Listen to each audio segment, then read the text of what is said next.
অন্যের মাঝে নিজেকে না খুঁজে নিজের মাঝেই নিজেকে খোঁজো। জীবন সুন্দর হবে। কঠিন সময় সর্বদা অসাধারণ কিছুর পথ প্রদর্শন করে। যদি নিজের ওপর বিশ্বাস থাকে তাহলে অন্ধকারেও রাস্তা পাওয়া যায়।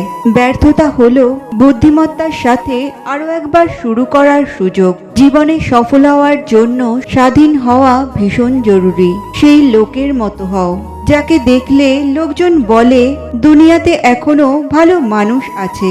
যে ধৈর্য ধরতে জানে একদিন তার কাছে সবকিছুই ফিরে আসে। হারানো সময়, সম্মান, বিশ্বাস আর ভালোবাসাও। সাময়িক আরামের জন্য জীবন পাল্টে দেওয়ার মতো সুযোগগুলো নষ্ট করবেন না। মানুষ তাদের কাপড়ের সাথে জুতোর রঙও মেলায়, কিন্তু প্রায়ই তাদের কথার সাথে কাজের মিল পাওয়া যায় না। এই দুটো গুণকে আপনার মধ্যে নিয়ে আসতে হবে। একটা হলো চুপ থাকা, আর দ্বিতীয়টা হলো মাফ করে দেওয়া।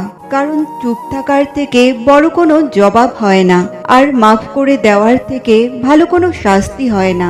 সুখে থাকার পথ একটাই, যা কিছু নিয়ন্ত্রণ করা অসম্ভব তা নিয়ে অহেতুক চিন্তা বাদ দেওয়া। যার রাগ যত বেশি তার মনে ভালোবাসা তত বেশি, আর যার রক্ত যত গরম তার মনটা ততটাই নরম। যে কোনো খেলার সময় দুরকম মানুষ থাকেন।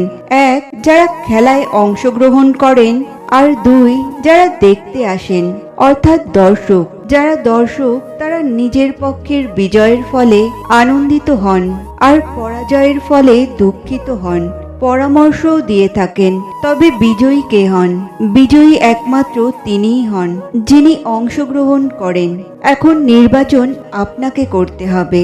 আপনি কি করতে চান? আপনি কি খেলোয়াড় হতে চান, নাকি আপনি দর্শক হতে চান?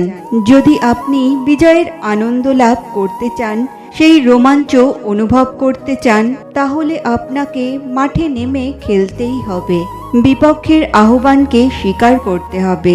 পরাজয়ের সম্ভাবনার ভয়ের সাথে আপনাকে লড়াই করতে হবে। আপনাকে প্রকৃত খেলোয়াড় হয়ে উঠতে হবে, তবেই বিজয়ের সম্ভাবনা থাকবে।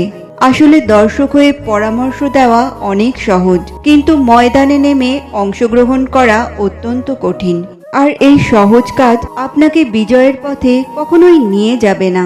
আপনি যখন কারোর ওপর কোনো সন্দেহ ছাড়া পুরোপুরি ভরসা করবেন, তখন শেষ পর্যন্ত আপনি এই দুটোর মধ্যে একটা পরিণাম দেখবেন। হয়তো সারা জীবনের জন্য একটা সঠিক মানুষ পাবেন, নয়তো সারা জীবনের জন্য একটা সঠিক শিক্ষা। বুঝতে না পারা যদি বাচ্চার অপরাধ হয়ে থাকে, তাকে বোঝাতে না পারাও বড়দের অপরাধ। কোনো মানুষ আপনার কাজে লাগতে পারে এই ভেবে ভালো ব্যবহার করবেন, এটা মোটেও উচিত নয়। আপনি ভালো ব্যবহার এই জন্য করবেন কারণ আপনার ব্যবহারেই আপনার ব্যক্তিত্বের পরিচয়। সৃষ্টিকর্তার কি আজব খেলা! একটা চালের বস্তা যে ওঠাতে পারবে সে কিনতে পারবে না, আর যে কিনতে পারবে সে ওঠাতে পারবে না। অপরাধ ঢাকতে আরেকটি অপরাধ না করে বরং অপরাধ স্বীকার করতে শিখুন। এতে অন্তত অপরাধ কম হবে। সৃষ্টিকর্তার কাছেও জবাব দিতে সুবিধা হবে। জীবনে প্রচুর টাকা ইনকাম করো আর না করো, কিন্তু নিজের প্রতি সৎ থেকো। এতে তোমার কুঁড়ে ঘরেও শান্তির ঘুম আসবে।